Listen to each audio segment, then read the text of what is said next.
Hello, hello. I'm just going to start talking, assuming. Hi, everybody. Hello there. Thank you all for joining. It is our pleasure. Okay. Nice to be here. Well then, I think we can get started.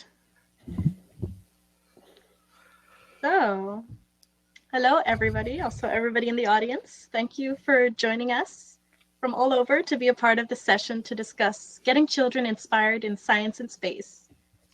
My name is Chiara Moenter, and it is my pleasure to be the moderator for this panel today in partnership with the World Summit AI and the World Space Week Association. I am part of an initiative called SDG 18 Space for All, and we work to ensure the sustainable use of outer space so that all of humanity can benefit equally.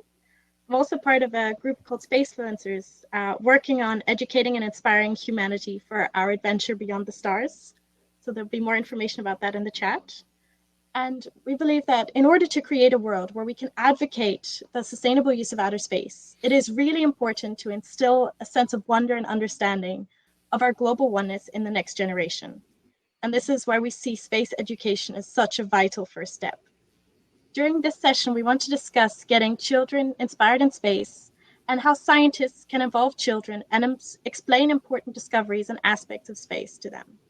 We want to use the session to discover how to get the next generation involved in space in order to create a more global public awareness.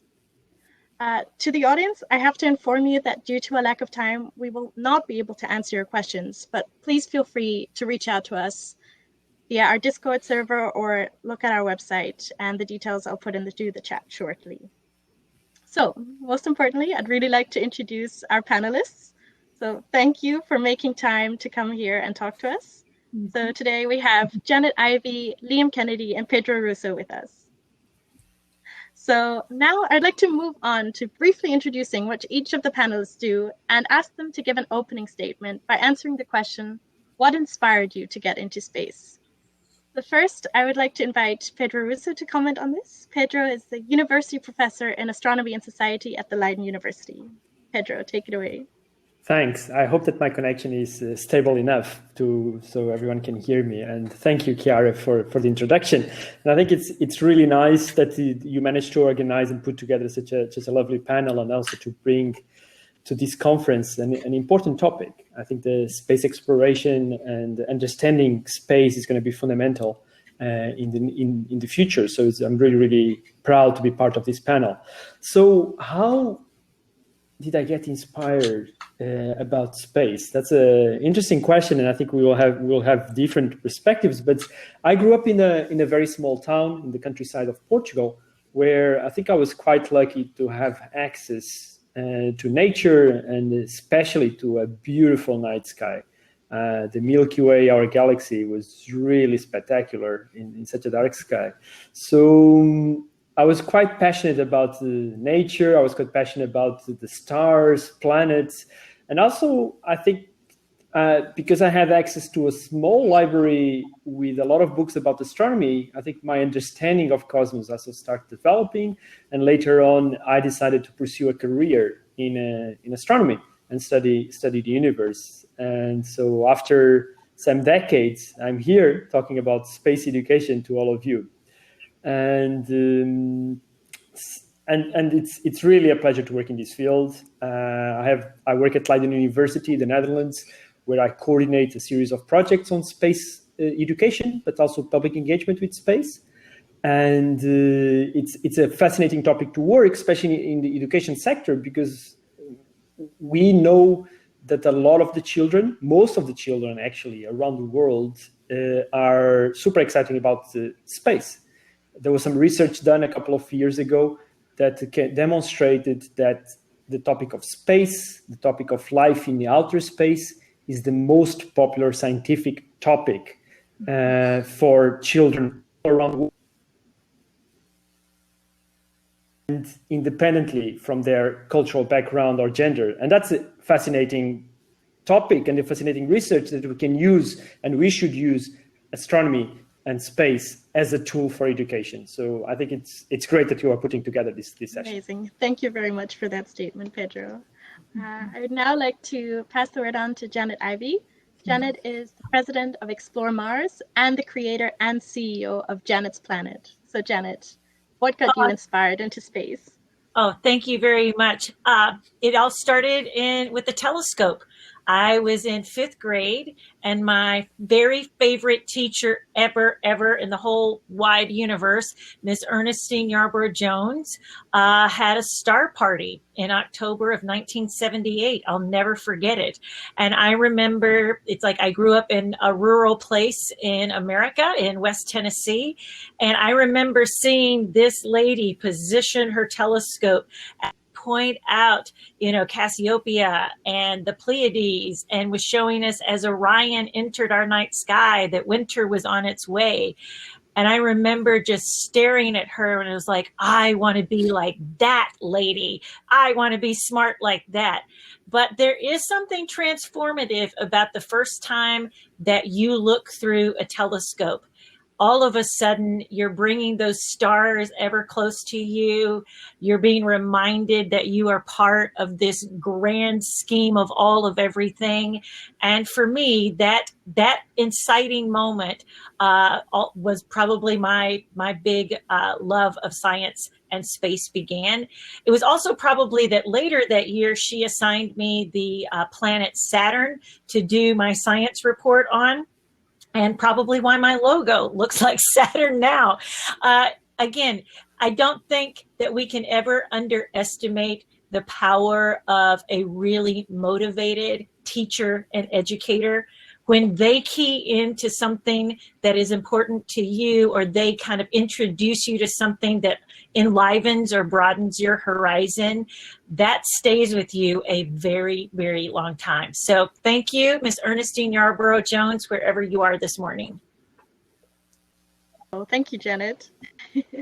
And then last but certainly not least, we have Liam Kennedy, who's the inventor of the ISS-Above, a single board computer device that presents live information about the ISS. So Liam, what got you inspired into space? Yeah, so thanks for the intro, Chiara. I want you all to imagine that right beside me is my 6-year-old self. That little dude was, and I'm going to age myself here, which is not a problem, was most inspired by what he was seeing about the Apollo program and getting people to the moon. And how inspired was that little dude? Well, he was the little dude that was the reason that my whole family had to get up at 4 a.m. in the morning on the morning of, was it July 21st, 1969? My dad had to sit in front of the TV in order to know the very moment that the BBC was going to begin streaming. There was no streaming then. It was just the TV. And, when we were watching the first people step out onto the moon. And I can tell you that dude was transformed. A 6-year-old. I became the expert. And of course, remember, there's no internet then. So where'd you get the information from? But from TV. I remember amazing presenters, James Burke. As you can tell, I'm from England originally. I grew up near Cambridge, just in a small town south of Cambridge. But with no internet, we were stuck with the TV and magazine periodicals. I come from modest financial background, lived on a council estate, as we call it in the UK.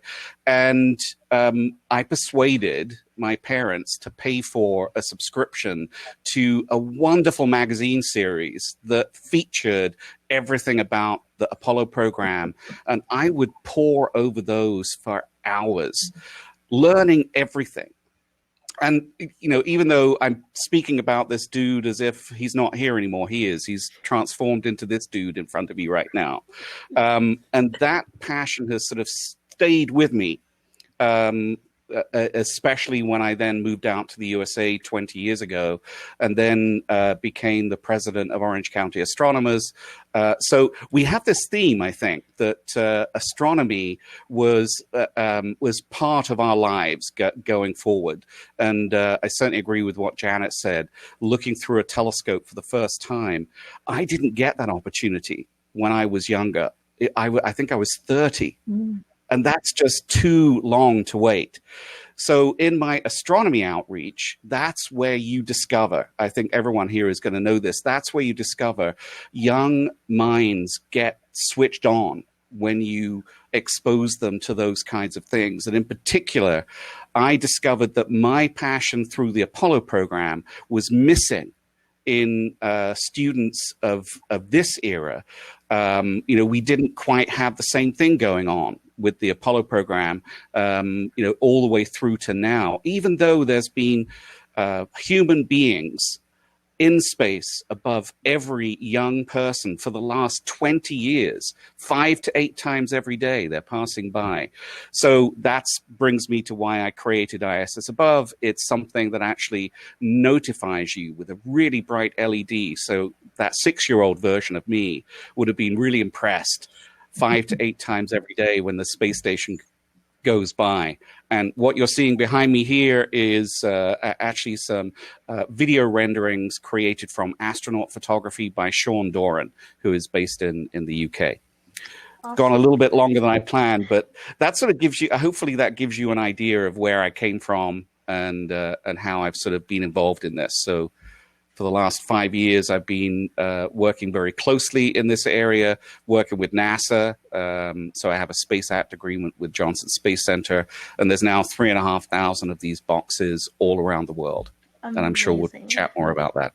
Thank you all. Thank you so much, Liam. And thank you, everybody, for these statements and very insightful answers. I mean, from seeing the stars to an actual star party to a 6-year-old dragging his whole family in front of the TV. Very nice. So I would like to get into the discussion or conversation now a bit. And to start off, I have some questions, and I'd like to invite Pedro to comment on the first question. So it is, I mean, we've had some reasons now, but what in essence would you say, like, why is it so important to get children interested in the topic of space? What is like the main reason you see? I don't think I can give just one reason. There are so many good reasons why they need to be involved. I think one of the reasons why we need to be involved is because we are doing it, right? I mean, we have hundreds, if not thousands of people that every day go to work, nowadays work from home, trying to build programs around the exploration of space, technologies around space. We have engineers, scientists working every day to make sure that we understand better the universe, but also ourselves through Earth observations. And I think we need to share all this knowledge with everyone, including the very young audiences. I think that's part of the work that we do to communicate these results to society. And of course, young people are part of our society. And they're going to be the ones that are going to use this knowledge, this research to build a better world. Another thing that I feel that it's essential for getting young people involved is that space can really give us a different perspective about ourselves. We cannot forget that when we were talking about the Apollo program, and Liam was mentioning that, the Apollo 18 or the Apollo 8 picture of the Earth rise, when we saw the first time Earth from the moon, had such an important impact that goes beyond the space nerds. It really had an impact that changed the whole environmental program, because we look at ourselves as a very fragile planet. And I think using space as a tool for education that provides this perspective about our own planet, I think it's very important to do it. And that's why we need to bring this to very young audiences. Very well said. Thank you. Thanks. Janet, do you have a point to add to this as well? Well, just adding to what Pedro's saying is that I teach currently online. If anybody's interested, you can access the classes and register at janetsplanet.com. They're free. There's no charge. And here's what I found. It's that when I pivoted earlier this year and took most of the time I'm in person with kids. I'm traveling, the country or the globe and doing presentations or camps or this thing. So when I pivoted and took everything online, it was really more of a beta test. I didn't know if it would translate. But here's what I'm finding, that it's like kids are hungry for community. They love space. They love these aspects of things that they could get involved in. And what we started doing, we started offering experts. Like Liam has been on there, and the kids loved all that he was doing. Pedro is about to be a guest. He's already said yes, I'm sure. But here are some things that have happened. So we had a delightful challenge from our friends in Pakistan. And so the wonderful educator down there. And so she challenged them to create their own underground Mars settlement. And again, in my class, it's not like you're going to get a grade on it. You might get a free book. There's some prizes to be won for these kinds of things. But there was an 8-year-old named Adia out of Texas who masterminds this entire thing out of recycled materials, and then at the very end she unveils it. She's got several, like a drink carton and a paper towel roll, and then she's got all these things. As she unveils it, she's got a little dome over it. She pulls it up and she's pointing to all the buildings, and then she points to a piano that she has placed on Mars. And I was like, I'm interested in why you put a piano. She goes, because I want to play the piano on Mars. And then she recorded herself and she played a little bit of Tchaikovsky. And I'm going, this is why space inspires. It's the first time I've ever heard somebody say they want to play the piano on Mars. So if we give them these tools, because in the next 20 to 30 years, and I heard this recently at the Explore Mars Summit, we finally have a 30-year horizon where this generation is going to see people back on the moon.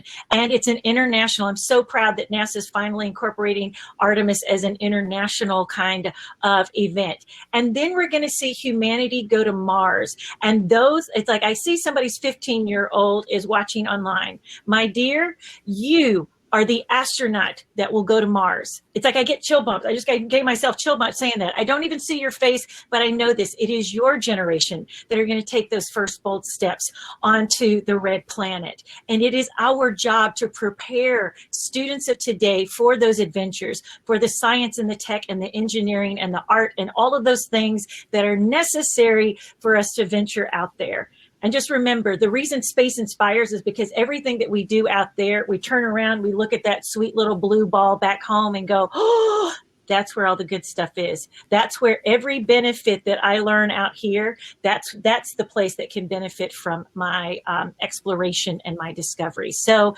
it's something that inspires and something that, again, I think gets kids like kind of glued, much like Liam at 6 years old was like, what can I do? What can I do? And so I think it ignites imagination and the possibilities of what may be. Beautiful. Thank you very much, Janet. This is all very inspirational, very positive, but now I'd also like to ask, what are some of the perceived barriers to teaching about space and to teaching science, and how could they maybe be overcome? And I'd like Liam to maybe comment on this first. Sure. So what are the barriers? So I'm going to really represent what I've heard from teachers who are users of my ISS-Above. They're a very strong community in terms of leading the charge for how to bring this kind of education about space, human space flight, all the sciences into the classroom. And that's where most of what I'm saying comes from. It's being at conferences with teachers, receiving feedback from them. So one of the challenges, it depends, obviously, everywhere around the world, there may be slightly different ways in which teachers are allowed to teach in the classroom. So most of my experience is from the USA. And over here, particularly in the younger grades, I've heard situations where teachers are sometimes discouraged from bringing in the key scientific information and teaching into the classroom. And that's partly down to the way school districts work, the way the curriculum and national standards for science works. So what I've often found is that teachers have to be very crafty about how they introduce this in. And that includes, and really what I'm really pointing to is that those teachers are leading the way. So, and I've met some that are doing extraordinary things in the classroom. And one example I give is an example where they were in an elementary school and they were actively discouraged from teaching science to the earlier grades.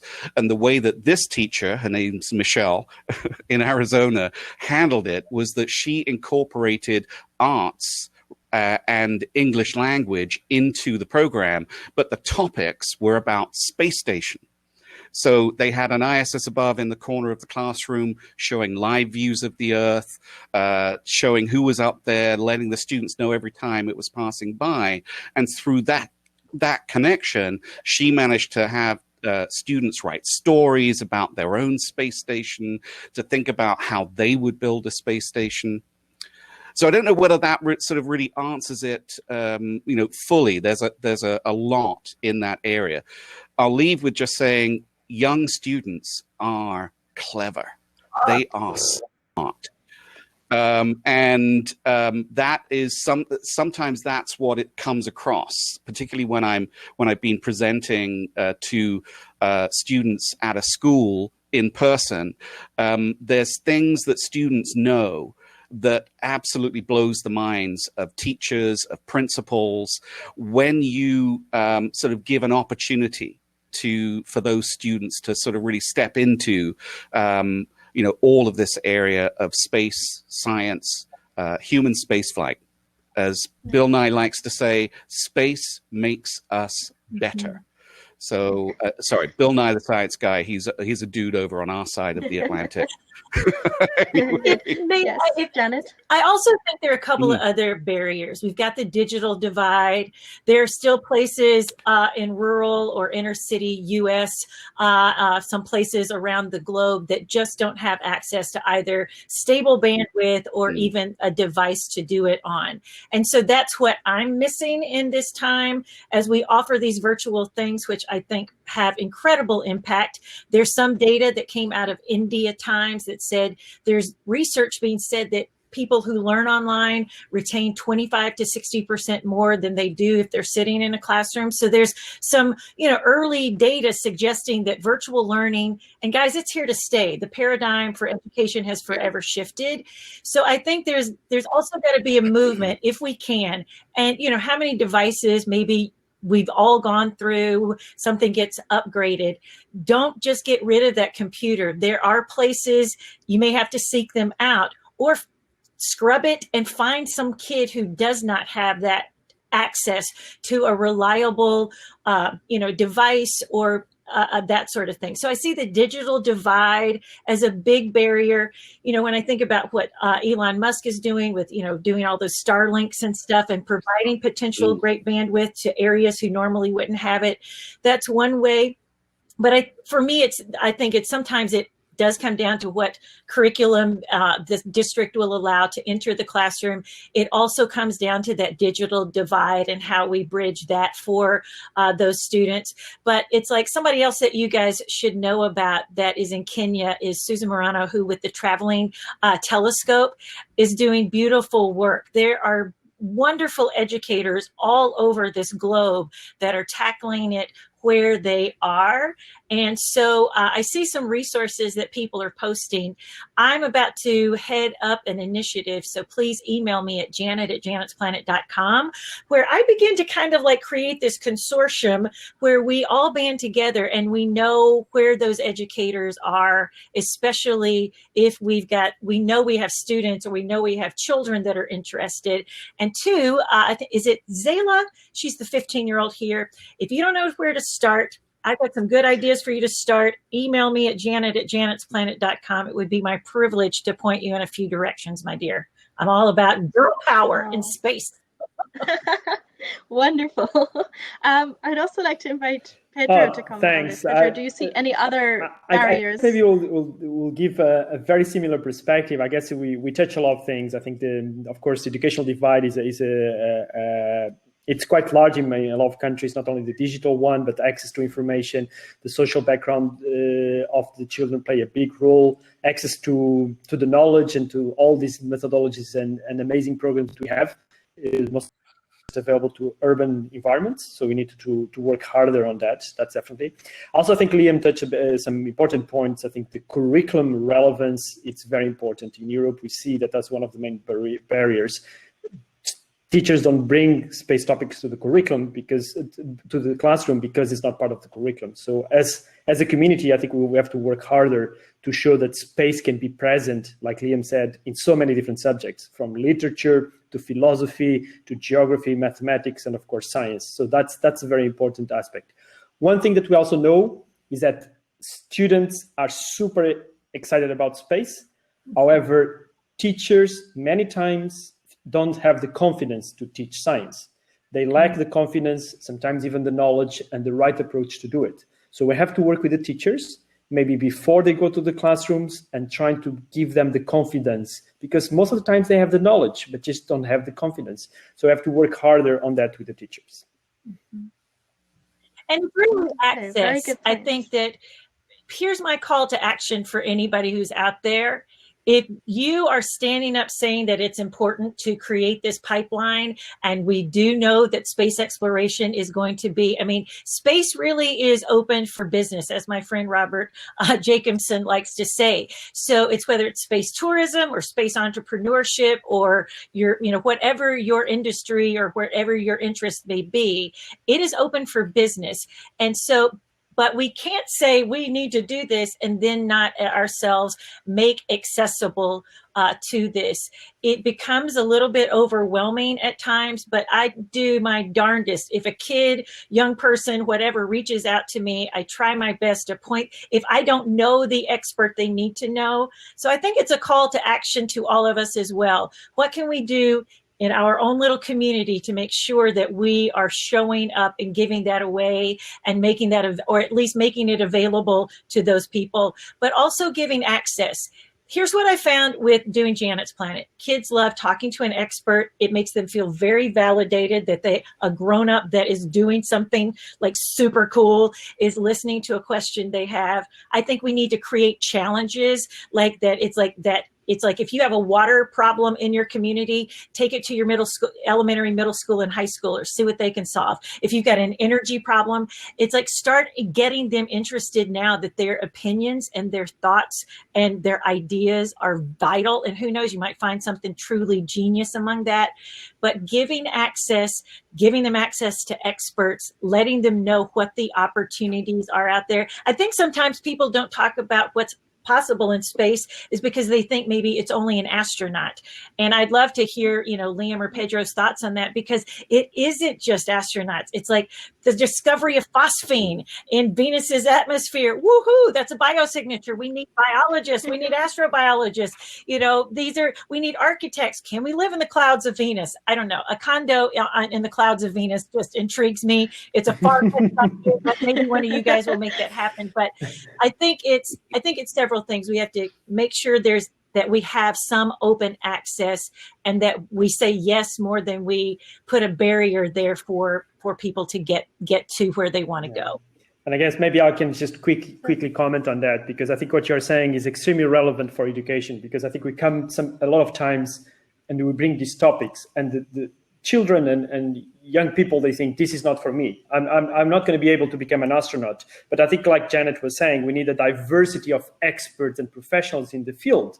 We need accountants, we need lawyers, we need engineers, we need artists, we need communicators, and sometimes we also need astronauts, but in very few cases. But there's a huge variety of careers options in the space sector. And I think we need to promote this and say, this space is also for you.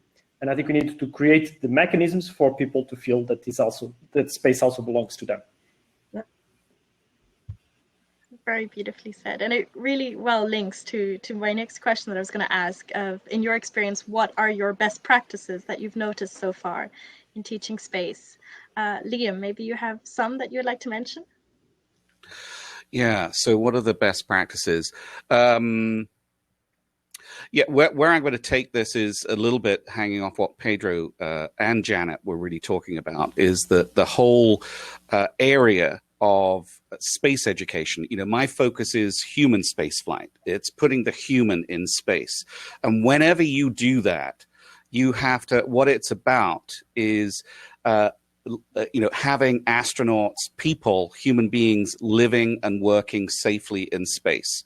So, and space is such a hard, place to deal with. It requires such a level of expertise on the ground and such a variety of different capabilities and different subject areas that that's really where anyone who is involved in teaching right now, or anyone who is watching this video right now, you'll understand that wherever your expertise is, there is a place for that in human spaceflight going forward.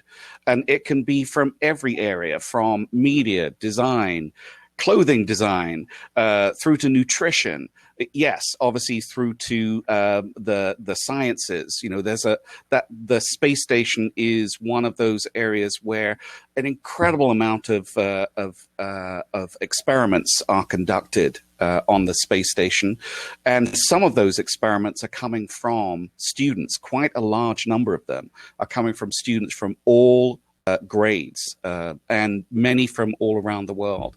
So I don't know if quite that sort of gets you into that area, but I really did think it was helpful. If I'd have known that the space program wasn't just about those astronauts, for some reason it missed my little 6-year-old self, that there were so many ways in which I could have personally been involved in it. I'm sort of making up for it now. My happiest place is not Disneyland. It is Johnson Space Center when they allow me on site and I'm walking around and walking past, an astronaut or two, especially the ones from Europe. So anyhow, I'm sort of wandering around a bit, but I'm sure because you keep referring to your little 6-year-old. There's a great quote by Tony Wagner of Harvard, who wrote a book called Creating the Innovators Who Will Change the Future. And he says, we must let our children play. And that means build your spacecraft out of, recycled material, or build your, kind of like crew module with a parachute and try it out over your bathtub. So we must let our children play. And in the middle of their play, they may find their passion. And then in the middle of their passion, they may very well find their purpose. And I think that's where you will eventually, as long as we're playing and we're throwing out these ideas. And it's like someone said, what about space historians? It's space farmers. It's space medicine. And so have your little ones or, high school ones. It's like, let them write a commercial for why they should come to Saturn, or, kind of like if they're an artist, let them draw their science, let them dance their science, wherever that igniting or inciting moment, that hero's journey begins. That's what we should do. But I feel like so many times, again, we've got to be louder, that it isn't just astronauts we're looking for. We're looking for everybody's got a space in play, a place in space, and that it's like all of our, our passions. I'm a performer by nature. My undergraduate's in music and theater. I'd like to sing you a science song, right? Da da da da da da. But it's like, so part of my performance is getting you excited about this thing that is so amazing that you can go and do. And when I'm a granny, I'll go, there they are. I remember them in class, like, is what my hope is. But we've got to kind of, I think, take off that kind of very, starched like lab coat. And we've got to kind of cast that away and go, no, the doors are open. It's accessible to everybody. Oh, beautiful. Very nicely said, Janet. Thank you so much. Yeah, this also links back to another question we had. Maybe Pedro, like, what is the best age to start educating for space? Like, when should we start this education? Should we start it in kindergarten already or in primary school? Oh, I Most think probably. you're muted. I think we know that we can start as early as we want, to be honest. I think there's some research on that, and it seems that a 4-year-old, 5-year-old can already start understanding some of the concepts when we talk about astronomy. So we have a program called Universe Awareness that we start working with children as with ages as early as 4. So very early on. And we know that the primary school is actually a great time to work with children on topics about space and science. And we also know, and there's a lot of research, even research that received a Nobel Prize, that shows that investing in early childhood education will have a much bigger impact later on. So we should start as early as possible and to bring these topics and to explore the topics of space at primary school level. And like using approaches like what Janet was saying, using the arts, using arts and crafts approaches to space education, it's really a great way to get very young children involved. So we can start as early as we can, and we should design programs also for very early ages. Oh, amazing. Sadly, our time is pretty much up. As much as I would love to continue talking about Liam this. tell you about his ISS-Above? He has to tell everybody about this. Anyway, just really quick, the Yes. space station is passing over Europe right now, and that's this is one of those ways. Young people like bright lights, so that's just a reminder. That's what's happening. Anyway, back to your regularly scheduled program. Amazing. Thank you so much. I mean, I don't know about everybody else in the audience, but I am so excited and so motivated now. I think this was a really great conversation that I would love to have continued longer. But for everybody else that's watching, the link for Janet's Planet, the link for the ISS-Above, there's a lot of materials in the chat now. Yeah, and I think the message here is quite a nice one. It's that space is for everybody, and there's a place for everyone in space, and we need to start playing more, because through play we can develop our passion and our purpose, and to really allow for everybody to have access to get started in this. And can I just start early.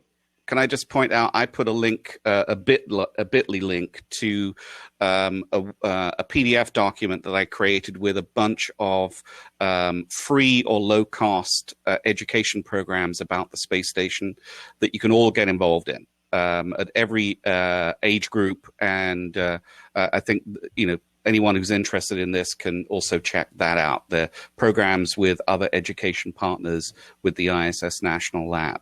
So anyway, sorry to intrude on the completion of this wonderful program, Chiara. Great questions. Oh, it's great. Thank you so So nice much. that we're Thank you. So sharing all nice this to meet you, information. Pedro. I'll be calling you. Likewise. Thanks, Janet. Thanks, Liam. It's great to connect. Yeah. Thank all of Thanks, you. thanks, Chiara, for organizing. Very cool. Yes. Bye-bye. Bye, everyone. Continue.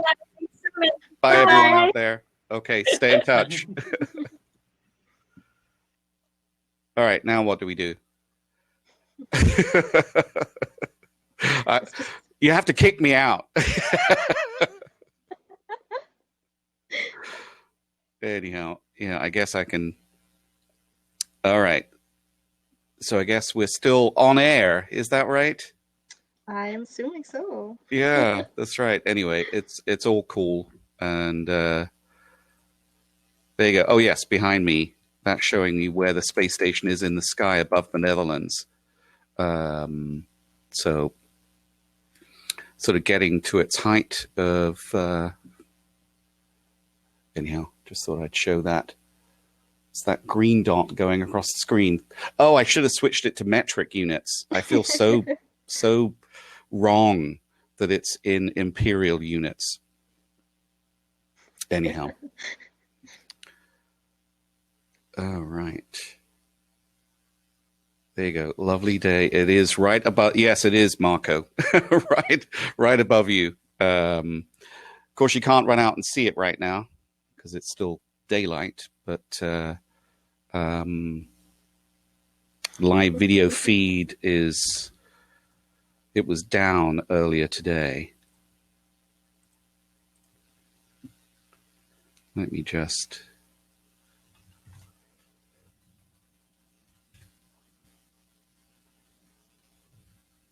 Anyway, I thought I'd come back here. Yeah, it looks like NASA's live video feed is still down. Oh no, it is back up and running now. I lied. Well, thank you so much for your time, Liam. Yeah, so that you're just going to have to click, delete to get me off the stream right now. You see the leave button in your corner. I think I know, it's right there. Are you on for another session coming up? I'm just going to be listening to the rest. Okay, all right.